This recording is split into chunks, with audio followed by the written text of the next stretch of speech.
তৃণমূলের পঞ্চায়েত সদস্যের বিরুদ্ধে গুরুতর অভিযোগ। সরকারি সাবমার্সিবল পাম্প গ্রামের সরকারি জায়গায় না বসিয়ে নিজের বাড়ির জায়গায় বসিয়ে গ্রামবাসীদের পানীয় জল থেকে বঞ্চিত রাখার অভিযোগ।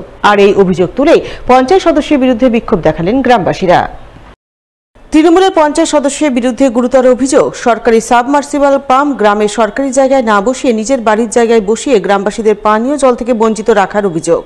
আর এই অভিযোগ তুলে পঞ্চায়েত সদস্যের বিরুদ্ধে জোর বিক্ষোভ দেখালেন গ্রামবাসীরা। বিক্ষোভের ঘটনাটি ঘটেছে মালদা চাঁচল ১ নম্বর ব্লকের মহানন্দপুর গ্রাম পঞ্চায়েতের বিষ্ণুপুর গ্রামে। গ্রামবাসীদের অভিযোগ, তাদের গ্রামে পানীয় জলের সংকট রয়েছে। তাই সংকট মোচনে জেলা পরিষদের পক্ষ থেকে বছরখানেক আগে গ্রামে কয়েক লক্ষ টাকা বরাদ্দে সাবমার্সিবল পাম্প সহ ট্যাঙ্ক বসানোর উদ্যোগ গ্রহণ করা হয়।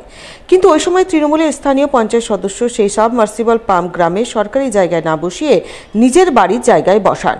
পরবর্তীতে সেই সাবমার্সিবল পাম্প থেকে নিজের বাড়িতে জলের কানেকশন করে নেয়, কিন্তু গ্রামবাসীদের পানীয় জল থেকে বঞ্চিত করেন। ফলে গ্রামবাসীদের অনেক দূর থেকে জল আনতে হচ্ছে, এতে প্রচণ্ড সমস্যা হচ্ছে। তাই সরকারি সাবমার্সিবল পাম্প পঞ্চায়েত সদস্যের বাড়িতে বসানোর প্রতিবাদে তারা আন্দোলনে নেমেছেন, গ্রামে বিক্ষোভ দেখাচ্ছেন। যদিও অভিযোগ অস্বীকার করেছেন তৃণমূলের স্থানীয় পঞ্চায়েত সদস্য আব্দুল সালাম। তার বক্তব্য, সাবমার্সিবল পাম্প তার বাড়ির সামনে বসানো হয়েছে ঠিকই, তবে জল পাচ্ছেন সকলে। গ্রামবাসীদের পানীয় জল থেকে বঞ্চিত করার অভিযোগ সঠিক নয়। জলের খুব অবস্থা খারাপ। আমরা জল পাইনি, তার জন্য আমরা রোজা খুলে হাঁকাবাঁকা করে ওই স্কুলে যাই 1 কিলোমিটারে, আর আসি আর যাই। এভাবে আমার জল। এখানে মার্শাল নেই? না, এখানে মার্শাল নাই। মার্শাল কোথায় বসানো হয়েছে? মার্শাল ওই দিকে বসানো হয়েছে, ওদের নিজের জায়গাতে। মেম্বারের নিজের জায়গায়? হ্যাঁ। অভিযোগ মার্শালটা বসাইছিল, তো আমরা বলেছিলাম আমার এখানে বসাও, তো বলছে যে না এখানে বসানো হবে না, ওইখান থেকে তোমরা জল বই খাবো না। ঠিক আছে, ওখানেই খাবো। তো বললাম যে নাহলে একটা কাকমি পানির ট্যাঙ্কি করে দাও ওখানে, আর তোমাদের ওখানে মেশিনগুলো সবগুলো থাকবে, পাইপ লাইন দিয়ে আমরা পানটা দাও। তো বলে হবে করতে করতে করতে অনেক দিন থেকে বলেছি, কিন্তু করছে না গাড়িটা। আজকেও বলেছিলাম, কালকেও বলেছিলাম, বলছি তো হবে করবো করতে করতে আমাদের পানির জন্য হাহাকার উঠছে। মানুষ পানি খেতে পাচ্ছে না, চান করতে অসুবিধা আছে। বলছি এখানে কি জেলা পরিষদ থেকে সাবমার্সিবল বসেছিল আগে, কিন্তু অনেক হয়ে গেছে, এখন আর নাই।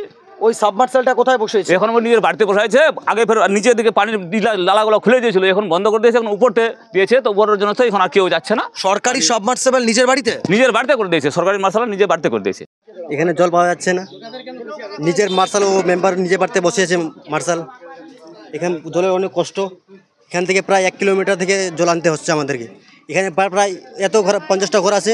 বাই চান্স যদি আগুন লেগে যায়, আমরা কোথায় জল আনতে যাব? এই গতবারে আমাদের একটা ফিল্টারওয়ালা 3 ফিল্টারওয়ালা মার্শাল বসিয়েছে, সরকার জেলা পরিষদ থেকে দিয়েছে। কিন্তু মার্শালটা এখানে বসালে সবাই জল পেতাম, কিন্তু এমন ভাবে জায়গায় বসাইছে, ওই মেম্বারের বাড়ির কোণাতে বসেছে মার্শালটা। মানে একাই ওই ব্যবহার করছে, যে গ্রামের কেউ যে ওই মার্শালটার কাছে পৌঁছাবার কারো শক্তি নেই। হ্যাঁ, না আমরা তো জল দিচ্ছি, যে কই আসে সব জায়গায় আমাদের এখান থেকে জল নিয়ে যায়, বুঝলেন। এই বন্দনা দিদি এখান দিয়েছে, আমাদের ইতে নাই, অঞ্চল ইতে নাই আমাদের। এটা হচ্ছে তোমার কি বলছে, বন্দনা দিদি দিয়েছে, ও জেলা পরিষদ থেকে।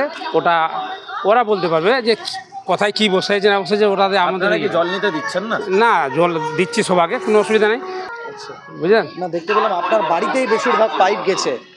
হ্যাঁ, বাড়িতে গেছে, তো আর অন্য জায়গায় দিয়েছি, অন্য বাড়ির অন্যজন লোককে দিয়েছি। জল পাচ্ছে? হ্যাঁ, পাচ্ছি।